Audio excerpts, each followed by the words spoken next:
엄마가 너무 쎄. 오늘 약속은 30대부터 60대까지 다양한 교직원들의 모임입니다. 학교에 있는 다양한 직군의 교사와 실무사들이 모였습니다. 학교에서의 직군과 상관없이 우리는 각자의 삶 이야기로 분주합니다. 서로가 믿을 만한 사람이고 말날까 걱정하지 않아도 된다면 그때부턴 무슨 얘기를 해도 좋습니다. 왁자지껄 떠들며 속마음을 이야기하는 시간이 유쾌하기만 한데요. 이 틈에 언니 실무사님께 물어보고 싶은 게 참 많습니다. 괜히 미워지는 사람이 있는데 어떻게 해야 할까요? 한 번쯤 직장에서 그런 사람을 안 만나본 사람도 드물 겁니다. 그러니 모두들 언니의 조언에 귀를 기울입니다. 유쾌하고 밝은 60대 언니는 명쾌하게 답을 내립니다. 신경 쓰지 마. 그런 사람하고는 되도록 안 엮이는 게 비법이야.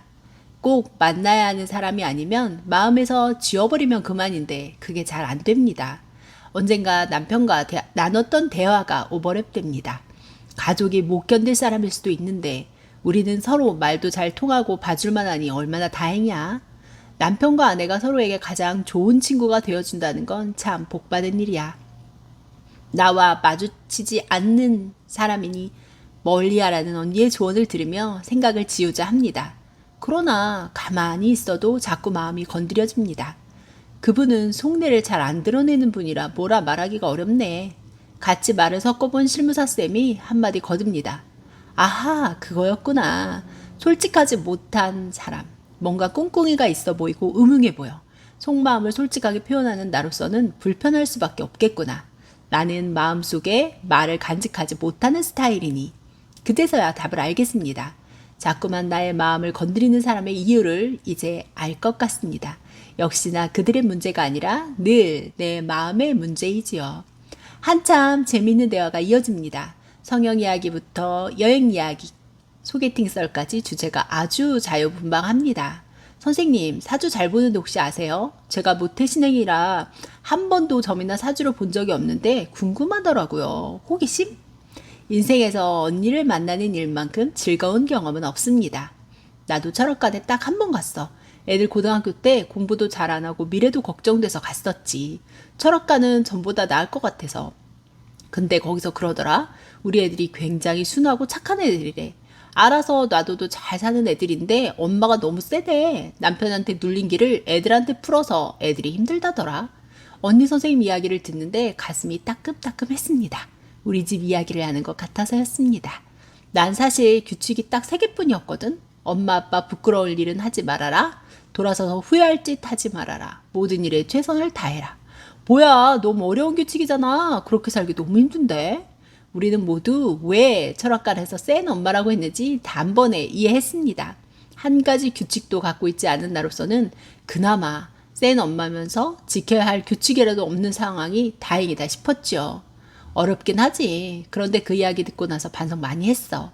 내가 애들을 힘들게 했구나 느꼈어. 그래서 그때부턴 애들 좀 편안하게 해줬지. 그래서 지금도 애들하고 관계가 나쁘지 않아. 아들하고 2-3시간씩 카페에 앉아 이야기를 나눌 수 있는 엄마가 된 비결이 거기 있었구나 싶었습니다. 내가 하고 싶은 말은 점, 사주 그런 거 보지 말란 말이야. 나는 물론 사람을 잘 만나서 좋은 영향을 받았지만 그렇지 않은 경우가 너무 많아. 우리 남편 맨날 그래. 자기가 점 봤는데 60에 죽는다고 했대. 그래서 지금 5년을 덤으로 살고 있다고 그런다? 그게 말이 돼? 점에서 해준 이야기에 꿰어 맞춰 사는 사람 많이 봤어. 그러니 차라리 안 보는 게 낫다는 게 결론. 선생님의 이야기를 들으니 명쾌했습니다. 괜히 젊게 신경 쓸 거면서 점 보겠다고 한 내 마음을 고쳐먹기로 했습니다. 그리고 나 역시 언니 선생님처럼 아이들에게 센 엄마가 되지 않아야겠노라 다짐했습니다. 알아서 놔둬도 잘 클 아이, 그게 바로 우리 아이들인 거 나 역시 아니까요. 우리 아이가 중1인데 사춘기가 와서 너무 힘들어요. 학교 생활이 궁금하고 문제는 없을까 걱정스럽거든요. 요즘 워낙 흉흉한 사건이 많으니까요. 그런데 아이가 물어보기만 하면 화를 내요. 내가 알아서 한다면서 입을 닫는데 화나 죽겠어요. 어제 함께 대화 나눴던 선생님의 하소연이 생각났습니다.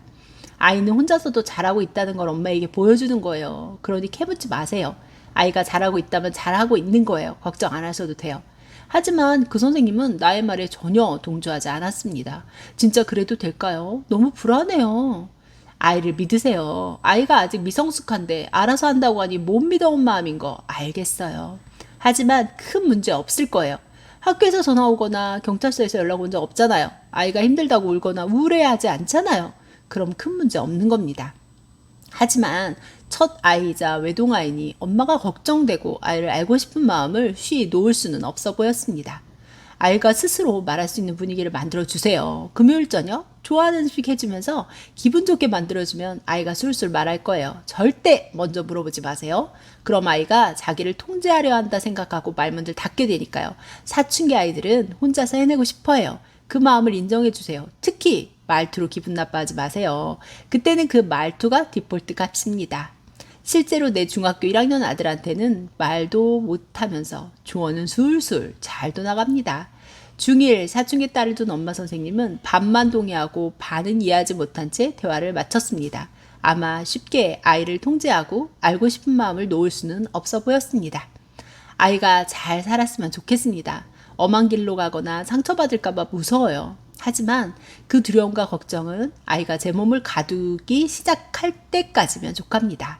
사춘기가 되고 내 아픔은 내가 이겨보겠다는데 굳이 그럴 필요 없습니다. 그럼 그야말로 언니 선생님처럼 센 엄마 되는 겁니다. 아이들은 가만히 놔둬도 엄마가 보여주던 그 모습을 닮아 잘 성장해 나갈 겁니다. 아이에게 잔소리하기 전에 내 모습은 아이에게 보이기에 부끄럽진 않은지 더 나은 모습으로 변할 수는 없는지 그것부터 체크해 봐야겠습니다. 그리고 자신의 인생을 스스로 살아보겠노라며 독립선언을 하는 아이에게 힘껏 박수 쳐주고 싶습니다.